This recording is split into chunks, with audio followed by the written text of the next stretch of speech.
आप सभी को मेरा श्री गौरी शंकर सीताराम राधेश्याम।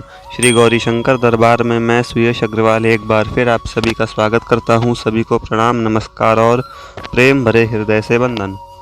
तो पिछली वीडियो में पुष्प वाटिका नामक विषय समाप्त हो गया था। यदि आपने सुना होगा तो, नहीं सुना होगा तो जाकर के सुन लो उसी के आगे का, क्योंकि ये प्रसंग है, वरना ये वाला कम समझ में आएगा।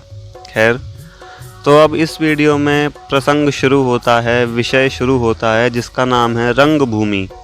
यानी रंगभूमि वो महल है जहाँ पर शिव जी का धनुष रखा हुआ है। मतलब ऐसे समझो राजा जनक जी का दरबार, यहाँ पर वो धनुष रखा हुआ है महादेव जी का, और जिसके कारण ही वे स्वयंवर है। यानी सभी राजा वाजा बैठे हुए हैं सब, और धनुष तोड़ने के लिए उत्सुक हैं। उसका नाम है रंगभूमि में। तो अब ये विषय थोड़ा बड़ा है, 6-7 वीडियो लगेंगी इसको पूरा करने में। 4-4, 3-3 पद करके मैं सुनाऊंगा सभी को, तो आप ध्यान से सुनिए। इसमें राम जी और लक्ष्मण जी का इतना ज़्यादा गुणगान है, सुंदरता का इतना ज़्यादा वर्णन है कि बस पूछो मत। मतलब पूरी रंगभूमि विषय में राम जी और लक्ष्मण जी की महिमा ही भरी हुई है। वो क्यों, उसका कारण ये है क्योंकि राम जी और लक्ष्मण जी विश्वामित्र जी के साथ रंगभूमि दरबार में आते हैं, और वहाँ पर सभी नर नारियाँ, राजा महाराजा जितने भी बैठे हुए हैं, राजा जनक खुद और बाकी उनकी पत्नी यानी सीता जी की माता खुद सीता जी, उनकी सखियाँ, सब उनको राम जी को देखती हैं और देख देख कर उनकी महिमा का गान करती हैं। तो चलिए शुरू करते हैं। सबसे पहले, रंगभूमि में दशरथ जी के पुत्र पधारे हैं। ऐसा सुनकर नगर के स्त्री पुरुष सभी तमाशा देखने के लिए चल पड़े। क्या बालक और क्या बूढ़े, क्या अंधे काणे बहरे, सब जिनको पता भी नहीं है ये कौन है, वो भी कि हाँ अरे इतने सुंदर हैं, इतने सुंदर हैं, चलो हम भी देखने चलते हैं। तो दोनों भाई नीले और पीले कमल, सुवर्ण और मरकतमणि, मेघ और बिजली के से समान वर्ण वाले और रूप के सार स्वरूप ही हैं।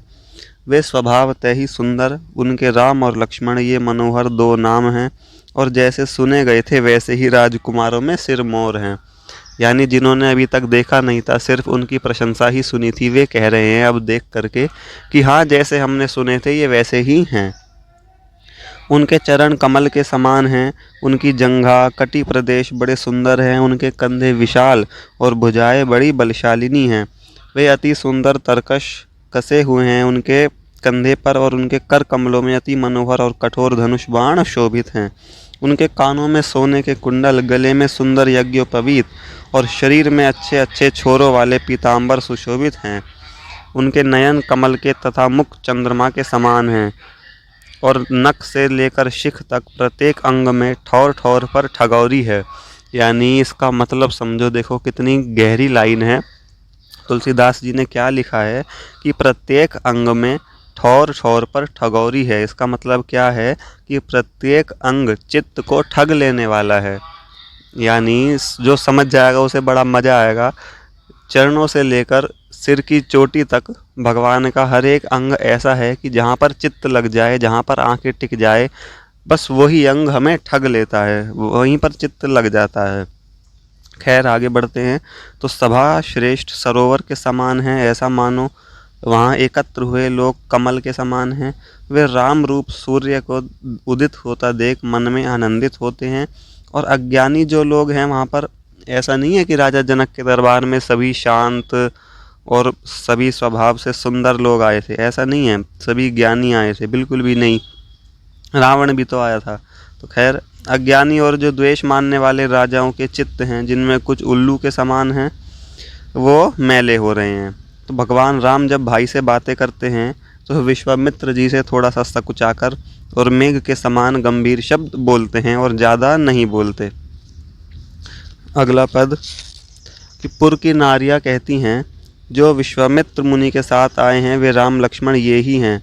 सखी देखो, जो इन्होंने अंग रखा पहन रखा है, और आगे पीछे चलते हैं तो बड़े शोभायमान जान पड़ते हैं। इनका शरीर श्याम और गौर वर्ण का है। ये महाबाहु हैं और महान वीर हैं, और इनके कटी प्रदेश में बाण युक्त तरकश और हाथों में धनुष शोभायमान हैं। ये देखने में बड़े ही कोमल, सुंदर और अतुलित बलशाली हैं। इन्हें विश्वामित्र जी ने अति सुंदर ढंग से धनुर्विद्या सिखाई है, इन्होंने ही ताड़का को मारा है और अहिल्या का उद्धार किया है। इन्होंने ही बड़े बड़े शूरवीरों को युद्ध में विचलित कर दिया है। इस समय विश्वामित्र जी की यज्ञ रक्षा करने वाले ये दशरथ राजकुमार जनक जी के बुलाने से रंग भूमि में पधारे हैं। शतानंद और विश्वामित्र जी ने पुलकित शरीर होकर के इनके पवित्र गुणों को राजा जनक को सुनाया है। हे माई, देखो दोनों भाई सीता जी का स्वयंवर देखने आए हैं। यह सुनते ही सब स्त्रियां शरीर में पुलकित होकर मानो मनोहर कामदेव को निहारने के लिए चली हों। उनकी सुंदरता देखकर वे चित्त में सुख पाकर एक दूसरे से कहती हैं कि अरे, आज इस समय तो हम बड़ी भाग्यशालिनी और धन्य हैं। तुलसीदास जी कहते हैं, इस प्रकार वे सब सहज प्रेम रूप सुंदर रंग से अपने चित्र रूप चित्रशाला में उस समाज का चित्र खींचने में लग गईं। यानी इसका मतलब क्या हुआ, जो वे राम जी लक्ष्मण जी को देख रही हैं एक चित्र के रूप में, चित्र से मतलब तुलना की गई है कि हाँ ये तस्वीर देख रही हैं, वो अपने हृदय की चित्रशाला में उसे लगाने की कोशिश कर रही हैं कि ये किसी तरह हृदय में बस जाएं और बस हो गया काम। अब आगे क्या कहती हैं सखियां आपस में कि अरे सखी, जब से राम लक्ष्मण को दृष्टिगोचर हुए हैं, जब से राम लक्ष्मण यानी जब से राम जी और लक्ष्मण जी को हमने अपनी आंखों से देखा है, तब से उन्हें देखने वाले जनकपुर के लोग की तो विदेह जैसी दशा हो गई है। अब विदेह शब्द यहाँ पर तीसरी बार आ रहा है। पहले आपने यदि वीडियो देखी होगी तो आपको पता होगा कि विदेह मतलब अपनी देह की दशा भूल जाना, अपने शरीर की सुधि भी भूल जाना।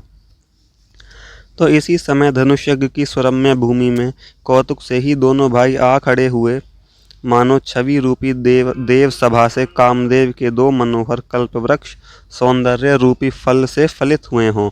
यानी कि देव सभा यानी स्वर्ग में जो कल्प वृक्ष है उसी से कोई फल टूटकर गिरा हो। अरे सखी, इनका मुख देखते ही सारी कामनाओं की पूर्ति हो जाती है और चित्त में प्रतीति और आनंद भरकर उसे आकर्षित कर लेता है। तो इस समय तुलसीदास जी पद के अंत में क्या लिखते हैं कि सभी लोग महाराज जनक की प्रशंसा करते हैं कि अरे इनके तो बड़े भाग्य हुए। इस वीडियो में इतना ही। सभी को आनंद मंगल सहित श्री गौरी शंकर सीताराम राधेश्याम। अगली वीडियो में इससे आगे के पद शुरू करेंगे।